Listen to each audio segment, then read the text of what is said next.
Welcome to my daily HR Metrics series by Nicolas Bebani. You can be surrounded by people and still feel alone. You can be in 5 Teams meetings every day and have hundreds of LinkedIn connections, thousands of messages, and still finish the day feeling that you didn't really connect with anyone.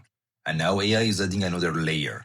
People are increasingly turning to AI companions for conversation, emotional support, and companionship. But new Stanford research raises an uncomfortable question. Can technology make us feel connected while leaving us more disconnected from people? And what does that mean for HR? Welcome to another episode of Daily HR Metrics. Stanford researchers studies 1,131 AI users. Of those, 244 people donated complete chat transcripts. The researchers look at why people use AI companions, how intensely they interacted with them, how much personal information they shared, their psychological well-being, and the size of their real-world social networks. One finding really stood out. For people with smaller real-world social networks, intense chatbot use was associated with poorer well-being. And that relationship was strongest when companionship was the main reason for using the chatbot. The researcher described the concern very simply. AI can offer a quick feeling of connection, but it cannot fully replace human connection. There is another fascinating finding. When participants were asked why they used the chatbot, just under 12% said companionship was their primary motivation. But when researchers look at how people describe their relationship with the bot, more than 50% use words such as friend, companion, and romantic partner.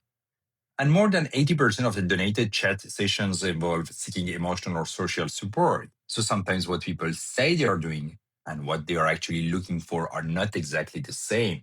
And I think that's an important lesson for HR. Now let's bring back to work. I'm not saying AI is making employees lonely. The Stanford study didn't study workplace loneliness. And we shouldn't make that claim, but it gave HR an important question to think about. Because today's workplace can be incredibly connected digitally. Slack, Teams, Zoom, email, AI assistant, chatbot, notification all day. But none of these automatically create trust, friendship, belonging. Someone who notices when you are having a difficult day, someone you can have an honest conversation with, someone you can laugh with, and that's human connection. Think about someone working remotely. They might have 8 meetings today. They might speak to 20 people. They may answer 100 messages. And at 6 p.m., they close the laptop and realize I spoke a lot of people today, but I didn't really connect with anyone. That's the difference between communication and connection. And I think HR has an opportunity to measure that difference. So here is today's metric. I call it Workplace Human Connection Rate, WHCR. The formula is simple. Employees who report meaningful human connection at work divided by total employees surveyed multiplied by 100. For example, 100 employees respond. 72 say they have meaningful human connection at work. So 72 divided by 100 multiplied by 100 equal to 72%.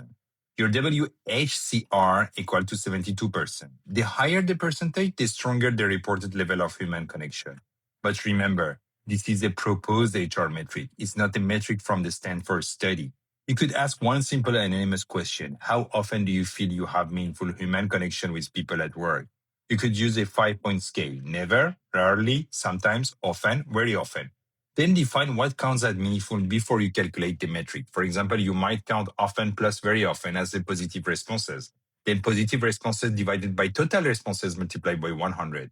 You can track it quarterly and compare remote teams, hybrid teams, office-based teams, different department, different location. But don't use the number to judge individuals. Use it to identify where the organization might need to create more opportunities for real connection. And here's the important part. If the number is low, don't simply organize another team building event. Ask better question. Do people have time to talk without an agenda? Do managers know their people as human beings? Are new employees building relationships? Do remote employees have informal moments to connect? Sometimes the answer isn't another meeting. It might actually be fewer meetings, more space, more trust, better conversation, and more opportunities for people to simply be human together. And it doesn't mean we should reject AI. AI can be incredibly useful. It can be help us work, learn, create, think, and sometimes even reflect or innovate. But we need to be careful about confusing AI interaction with human relationship. The Stanford research suggests that for people with limited real-world social networks, intense AI companion use may be linked with poorer well-being. So perhaps the goal shouldn't be AI instead of people. It should be AI helping people without replacing people. Maybe the future workplace won't be defined by how many digital tools we have. Maybe it will be defined by whether people still feel seen, heard, included, connected. Because productivity matters, engagement matters, technology matters, but people still need people. So here's my question for HR. Are we building workplaces that are digitally connected or genuinely connected? And if you could measure only one thing, would you measure engagement or would you measure human connection? Tell me what you think in the comments. And if you enjoyed today's daily HR metrics, subscribe for the next one because HR metrics aren't just numbers. Behind every number is a person. See you tomorrow for another new HR metric. For your daily dose of learning in people analytics, make sure to like and follow my YouTube and LinkedIn page at Nicolas Plebani.